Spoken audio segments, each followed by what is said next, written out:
Philippine Vice President Sara Duterte impeached over allegations including plot to kill President. Ayan na. Kasi sabi ko nga sa inyo mga pre, yung sinasabi niyang kumuha na siya ng papatay kay PBBM, papatay kay Martin Romualdez, papatay kay First Lady Liza Marcos, ay impeachable po yan, di ba? Bawal po yan, lalo na't ikaw Vice President ka. Di ba? Hindi mo kasi pinag-iisipan yung iyong mga actions. Ayan tuloy, no? Impeach. Dahil po na-impeach po si Sara Duterte dahil dito sa kanyang mga pagbabanta po sa buhay ng Pangulo. Di ba? Alam mo, Sara Duterte, yung mga ginagawa mo, may balik yan sa'yo eh. Di ba? Akala mo siguro nung nagbanta-banta ka sa presidente ng Pilipinas, akala mo maangas ka na. Akala mo ikaw na yung siga. Akala mo maraming humanga sa'yo. Yung mga humahanga naman sa'yo, mga tanga. Nung pinagbantaan mo yung buhay ng Pangulo, sabi ng mga didilis, ang galing talaga ni Sara. Yes, president namin yan sa 2028. Ang galing talaga, yun lang. Ang magbanta lang. Saan po yung magaling doon? Hindi ko maintindihan eh. Pag ikaw ba yung nagbanta, magaling ka na? Pag ikaw ba yung nagbanta, cool ka na? Diba? Tanong ko lang naman po, paki-comment nga po dyan sa comment section. Kasi, ang alam ko, no? Pag ikaw ay nagbanta, lalo na't Vice President ka, ang tingin sa'yo ng taong bayan, mababa. Diba? Mababa yung quality ng utak. Ang tingin sa'yo ng taong bayan, kung pikunin ka, Vice President ka, diba? Ano ka? Weak leader ka. Weak Vice President ka. Diba? Ikaw yung totoong weak, Sara Duterte. Diba? At kung sabi nila, lawyer ka daw, diba dapat alam mo yan na bawal yung ginagawa mo? Diba? Dapat alam mo yan. Bawal. Yung iyong ginagawa, Sara Duterte. Diba? Yung magbanta-banta sa Pangulo ng Pilipinas. Ginagaya mo kasi yung tatay mo eh. Diba? Iba yung tatay mo, iba ka. Hindi, pangit. Gaya-gaya.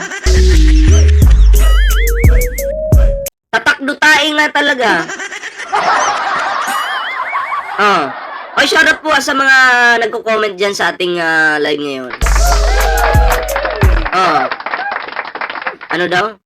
Mayabang ka mo, sanay sa kasinungalingan. Yes. At minsan, fake news pa sila. Diba? Naalaman niyo yung panahon ng baha. Namimigay daw si ang OVP ng tulong. Yun pala, repost na yung mga pictures. Repost na pala yun. Ay, sus Mariosa ko.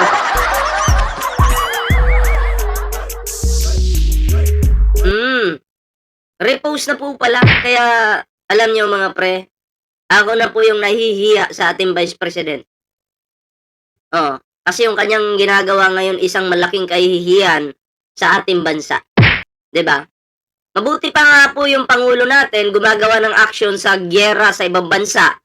Kasi may mga kapwa tayong Pilipino doon na naiipit sa gyera, no? Si PBBM nag-iisip ng paraan para matulungan yung mga kapwa nating Pilipino doon, 'di ba? Pero si Sara Duterte po wala pong ginawa. Tahimik po. Pag usaping gyera, ganyan, tahimik po 'yan. Diba? Tahimik po si Sara Duterte.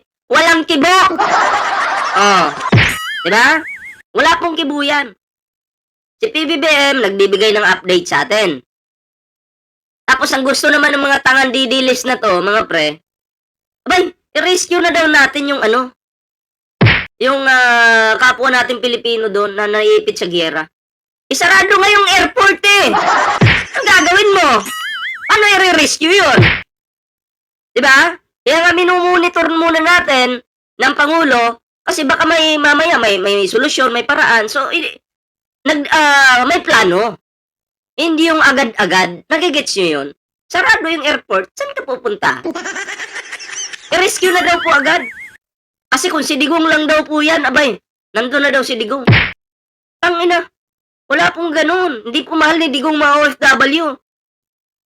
Oh, natandaan niyo yung OFW no'n na frame up dahil sa pinagbabawal na pulburon? Ipapaganyan na nga ni Digong do'n, eh. Papabitay na nga lang, eh. Sino yung nag-rescue do'n? Oh, si PBBM lang naman. Yan. Kaya wag nga ako. Mga bobong ano to, no? Mga bobong kulangot na didilis. Eh kung may portal lang po sana, kaya nating mag-teleport. Kung ako, may power lang ako na teleportation. Magti-teleport na po ako dun, ha?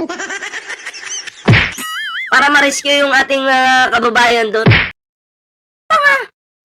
Gawa na daw agad ng paraan ng Pangulo, punta na daw agad dun. Sarado ngayong airport! Saan ka maglaland? Tapos may mga missile pa na makakasalubong yung... Nako, mamaya tamaan ka dun. Diba? Mamaya tamaan ka. O, putang ina. Kayo na lang kaya. Pumunta dun. So ito po, itong ginagawa ngayon ni Sara Duterte, mga pre. No? Ano na po siya? Nagpanik na po. Hindi na po niya alam yung kanyang gagawin. Pero, pag nakaharap po siya sa camera, maangas, mayabang. Pero wala laman yung utak.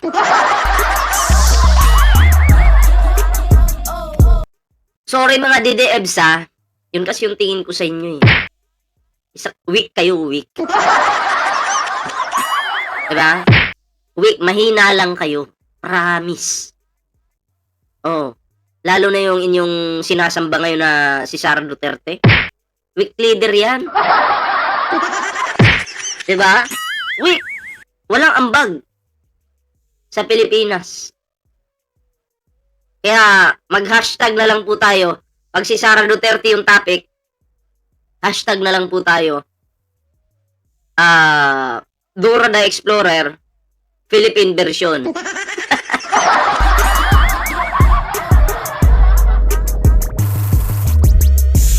Sabi dito, dapat ngayon pumunta si Sara sa Kuwait, Qatar. Hindi nga po makapagbigay ng update, eh. Diba? Oh.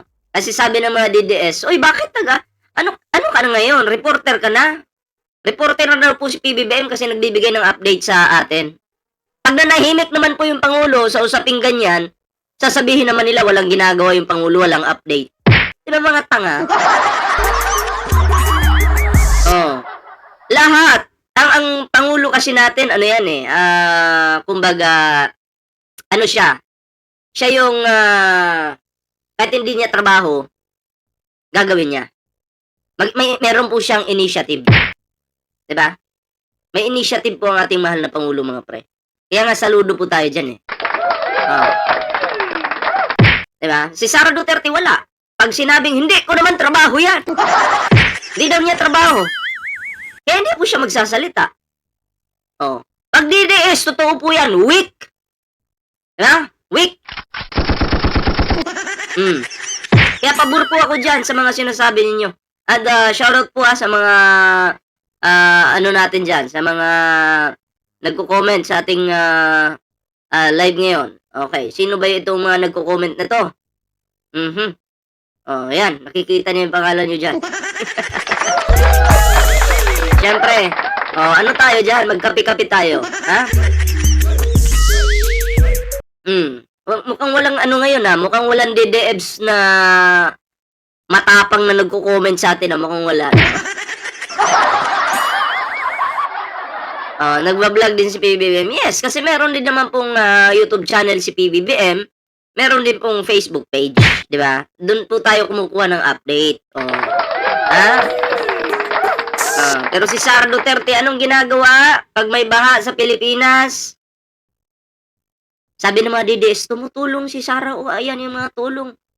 Ang ina, kung pag-aaralan mo yung mga pictures na post ni Sara Duterte, ng OVP, lumang larawan. Reposted na pala. Ayun, tulong. Yes, Mariusip. So, kaya mga pre, anong reaction nyo sa ating topic ngayon? Ayan, comment down below para naman po ay maging updated po kayo sa mga uploads natin. Ayan, huwag kalimutang i-share ang ating video ngayon. Okay? Ating live ngayon. Siyempre, no, may TikTok po tayo, may Facebook, at pinaka-importante po sa lahat, like, share, subscribe po, at meron po tayong bagong Facebook page, Ballpoint Man 3.0. Ayan.